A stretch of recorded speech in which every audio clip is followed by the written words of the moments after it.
Good morning everyone, welcome back to my channel to a new blog. আশা করি তোমরা সবাই খুব ভালো আছো। এখন বাজে প্রায় 6:45-7টার কাছাকাছি তো হবেই। আর স্নান টান করে পুজো টুজো দিয়ে একদম রেডি হয়ে গেছি, কারণ আজকে একটা বিশেষ দরকারে যাব হচ্ছে বাগবাজারে মায়ের ঘাট। আর আমরা সবাই যাব, মানে আমরা সবাই বলতে এই বাড়ির নয়, আমি, আমার মা, বোন, মেসো, মামা, তো সবাই যাব আমরা। ওরা ওদের মতন ওখান থেকে যাবে, আর আমি প্রথমে ভেবেছিলাম এখান থেকে সোজা শিয়ালদা নামবো, শিয়ালদা থেকে আমি চলে যাব। তারপর ভাবলাম যে না, মা তো যাবে, তাই আমি সোদপুরে নামবো। সোদপুর থেকে মা আর আমি দুজনে একসাথে যাব। আমার ট্রেন হচ্ছে 7:51, রানাঘাট লেডি স্পেশাল যেটা, সেটা। আমার না বাড়ির থেকে বেরোনোর আগে মানে কি বলবো, এই করে করে আমার আর কোথাও বেরোনো হয় না। দেখো অবস্থা, দেখো। ছোটু বাড়ি যা, ঘরে যা, বাবা ঘরে যা, যাও আমি চলে আসবো, একটু পরেই চলে আসবো, যাও, চলে যাও, যাও যাও যাও যাও যাও বাবার কাছে যাও। সকালের দিকে রাস্তাঘাট ফাঁকাই থাকে, আর সব থেকে বড় কথা, যেহেতু সাইডেই মাঠ, সবাই মর্নিং ওয়াক করছে, এইটা দেখেও একটু ইনফো পাওয়া যাচ্ছে। এই যে বাচ্চা কাচ্চা সব স্কুলে যাচ্ছে।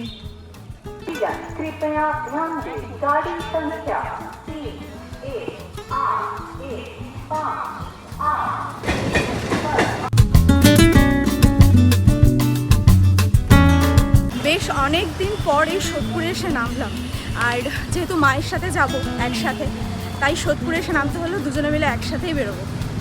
আর যেহেতু সকালের জন্য আমি না বুঝতে পারছি না, নাকি আজকে বন্ধ, সব চতুর্দিক সব বন্ধ, সব দোকানপাট বন্ধ।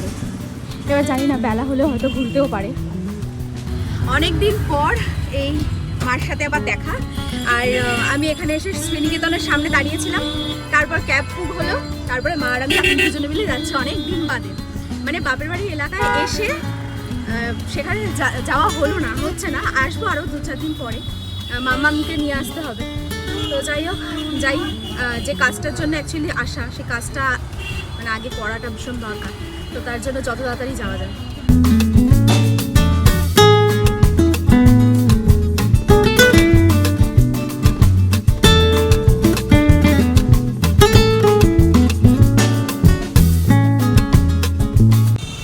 এটা মনে হচ্ছে, ও বাবা, 11 নম্বর ক্রস করে গেছি মা।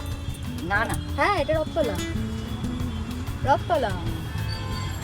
এইসব এলাকায় আগে আমরা কত ঘুরতাম বলো মা, এটা আমাদের আগেকার এলাকা ছিল। হ্যাঁ, রথতলা 11 নম্বরটা ক্রস করে গেছে, মানে 11 নম্বরটা আমাদের মেন জায়গাটা ছিল, এটা রথতলা। ফট করে আমার চোখটা পড়েছে, তো ধরো দেখি লেখা রয়েছে রথতলা, এই ফট করে চোখটা গেল।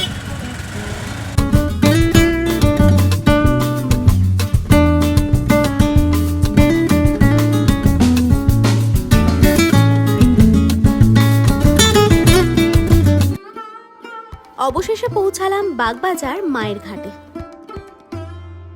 এর আগে যদিও তোমাদের সাথে শেয়ার করিনি যে এই ঘাটে আমরা সবাই আজ কেন এসেছি। 2025 মার্চ মাসে ঠিক এই দিনেই, মানে এই তিথিতেই মাসিমণি চলে যায়, তাই তার 1 বছর পূরণ হলো। তাই সেই বাৎসরিক কাজের উদ্দেশ্যেই আমাদের এখানে আসা। এর আগে যদিও আমরা সবাই শুনেছি এই ঘাট সম্বন্ধে, তবে আমি এই প্রথম এই ঘাট দর্শন করলাম। সত্যি এই মায়ের ঘাটে একটা অপার শান্তি রয়েছে। এই জায়গাটিতে এসে এমন একটা জিনিস দেখলাম, একদিকে যেমন হচ্ছে একটা মানুষের জীবনের শেষ কাজ, আবার ঠিক অন্যদিকে একজন মানুষের জীবনের অধ্যায়ের সূচনাও হচ্ছে অন্যদিকে। সব মিলিয়ে একটা অন্যরকম অভিজ্ঞতা সঞ্চয় হয়েছে। আমি জানি না তোমাদের মধ্যে কারা কারা গেছো এই ঘাটে, যারা গিয়েছো তারা অবশ্যই কমেন্ট সেকশনে জানিও। তবে আমার কাছে মনে হলো এটা মায়ের ঘাট বলেই বোধহয় এতটা শান্তির।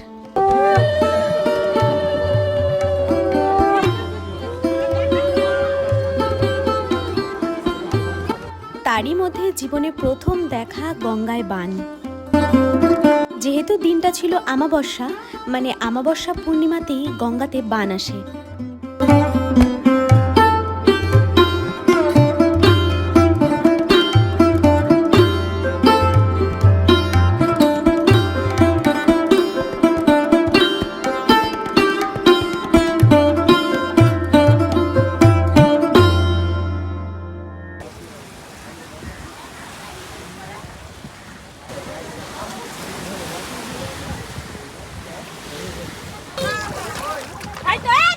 এবার আমি আর মামা চললাম কিছু দরকারি জিনিসপত্র নিয়ে আসার জন্য। এই হচ্ছে বাগবাজার টিকিট কাউন্টার।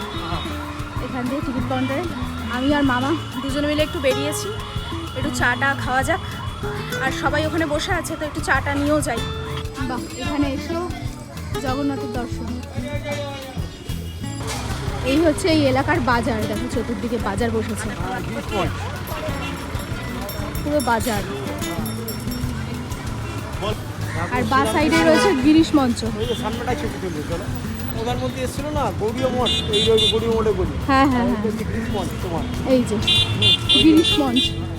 এদিকে তো অ্যাকচুয়ালি আসাই হয়নি কোনোদিনই এই দিকটা আসা হয়নি। এই দেখলাম গিরিশ মঞ্চ। এই হচ্ছে গিরিশ মঞ্চ। আর চতুর্দিকে বাজার। বাজার দেখতে কি ভালো লাগে না?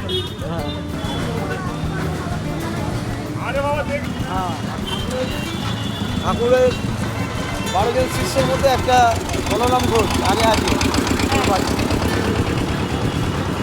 পুরনো কলকাতার রাস্তা দিয়ে মামা আর ভাগ্নি মিলে যাওয়া, মানে এটা মানে বিশাল বড় পাওনা। আসবাসও করে তো আসা হয় না, আর আসলেও ধরো এইসব জায়গায় আসার তো কোনো প্রশ্নই আসে না। তো যাই হোক, বিশেষ কাজে আসার দরুন এই কাজটাও হলো। পুরনো কলকাতার রাস্তায় হাঁটলে পরে এইরকম পুরনো বাড়ি টাড়ি তো দেখা যাবেই। এই যে সাইডে দেখো কিরকম পুরনো বাড়ি দেখা যাচ্ছে। তো যাই হোক, বেশ ভালো লাগে। এই যে দোকানপাটগুলোর ধাঁচগুলো এখন তো সব নতুনত্ব করে ফেলেছে। আর এই হচ্ছে বাগবাজার সর্বজনীন, এখানেই পুজোটা হয়। মানে এইখানে ঠাকুর আসতো ঘোড়ার গাড়ি করে, ভাবলেও কেরম লাগে না? যেতে যেতে মা দর্শন, শীতলা মা, ভাবলেও অবাক লাগে যে সেই সব পুরনো কথাবার্তা যখন শোনা হয়, মানে ফিল নেওয়া যায় তখন কেমন ছিল যখন ঠাকুর মানে আসতেন আর কি। এখন আমাদের খাওয়া হবে অবশেষে কলকাতার চা। আজকে যেহেতু বাড়ি থেকে তো চা খেয়ে আসা হয়নি, তো কলকাতার মাটির ঘরে চা খাওয়া হবে এখন। এই হচ্ছে চায়ের দোকান। আর এই যে এই সাইডে মায়ের ঘাট, এই গেটটা।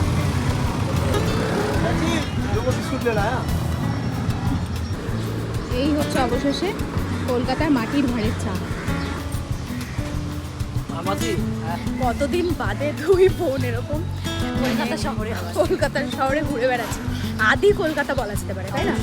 আর এমন এমন সব জায়গা যেগুলো মানে ভাবলেই অবাক লাগছে যে এককালে এখানে কলকাতাতে যারা থাকো তারা জানো প্রতিটা গলি, প্রতিটা রাস্তা, এই যে লাল কালারের যে দালালগুলো, এগুলো বসে আড্ডা মারার যে মজা।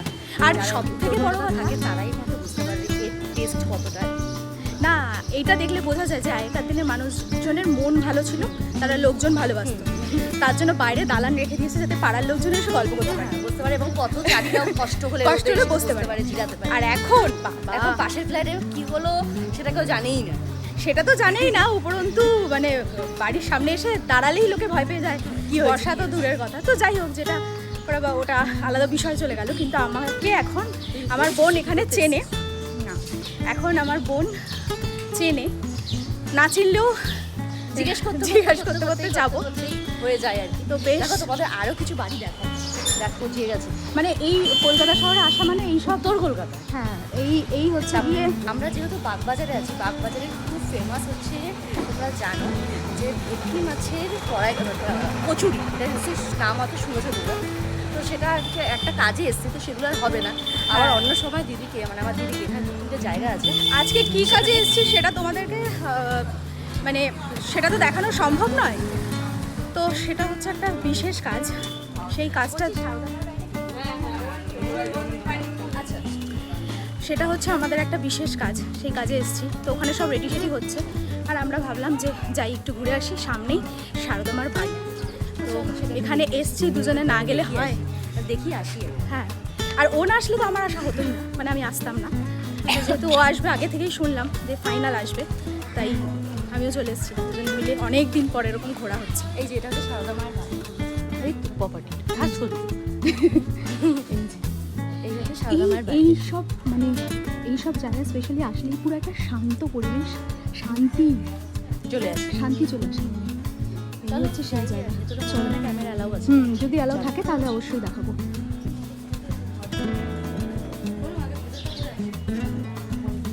মায়ের বাড়ি মানেই একটা অপার শান্তি। দুর্ভাগ্যবশত মায়ের বাড়ির দর্শনের টাইম টেবিল না জানায় দর্শনটা তো এবারের মতন আর হলো না। এখন দুজনে মিলে ভাবলাম যে চা খাবো। আমি জানি ও খাবে, কিন্তু ও এখন চাটা খাবে না। এই যখন জোর করেও খাওয়ানো যাচ্ছে না, কেন জানেন? ওর চা খেলেই এখন সমস্যা শুরু হয়ে যাবে। তাই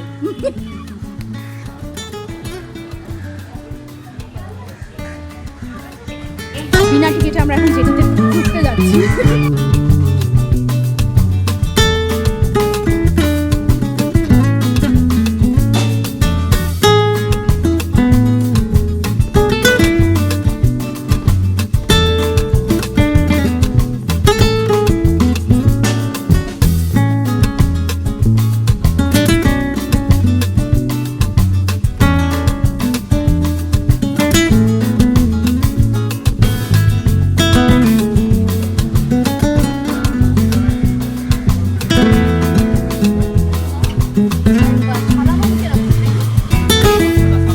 গঙ্গার ঘাটটা ফাঁকা পাওয়া গেছে এতক্ষণে। টাটা। চলো টাটা টাটা টাটা। হ্যাঁ, ওই তো আমাদেরও চলে এসেছে মামা, তাহলে চলে গেলাম। তো এদিকে কাজকর্ম সেরে আমরা এখন ফিরছি বাড়িতে। তো ওইদিকে মামাও উঠে পড়েছে, মাকে নামিয়ে দেবো সোদপুর, মানে ডিরেক্ট যাবো আমরা শিয়ালদা। শিয়ালদার থেকে ট্রেনে উঠবো, মা যাবে সোদপুরে, আর আমি তো সোজা আমার গন্তব্যে। আর মামা এদিকে চলে যাবে হচ্ছে শ্যামবাজারে নামবে না, শ্যামবাজারে নেমে যাবে।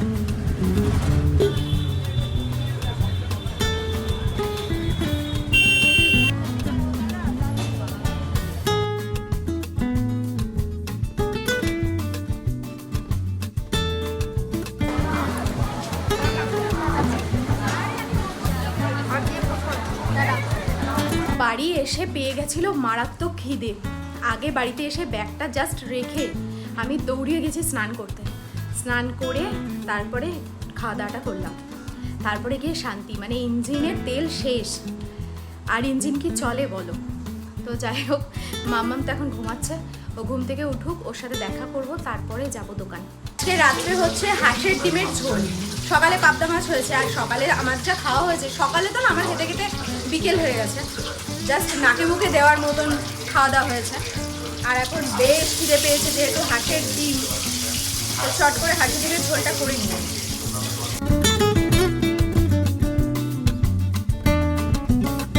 এদিকে তো রান্না কমপ্লিট হলো, প্রায় বাজে 11:15টার কাছাকাছি। সবাই মিলে এখন একটু খাওয়া দাওয়া করবো। সকালে যেহেতু সবার সাথে একসাথে বসে খাওয়া দাওয়া হয়নি, তো এখন সবাই মিলে একটু গল্প আড্ডা হবে। তো আজকের মতন ব্লগটা এখানেই শেষ করছি, দেখা হচ্ছে নেক্সট ব্লগে। ততক্ষণের জন্য খুব ভালো থেকো, সুস্থ থেকো, আর অবশ্যই ওয়েটমেটের সাথে থেকো। সো চলো আজকের মতো tata, bye and good night.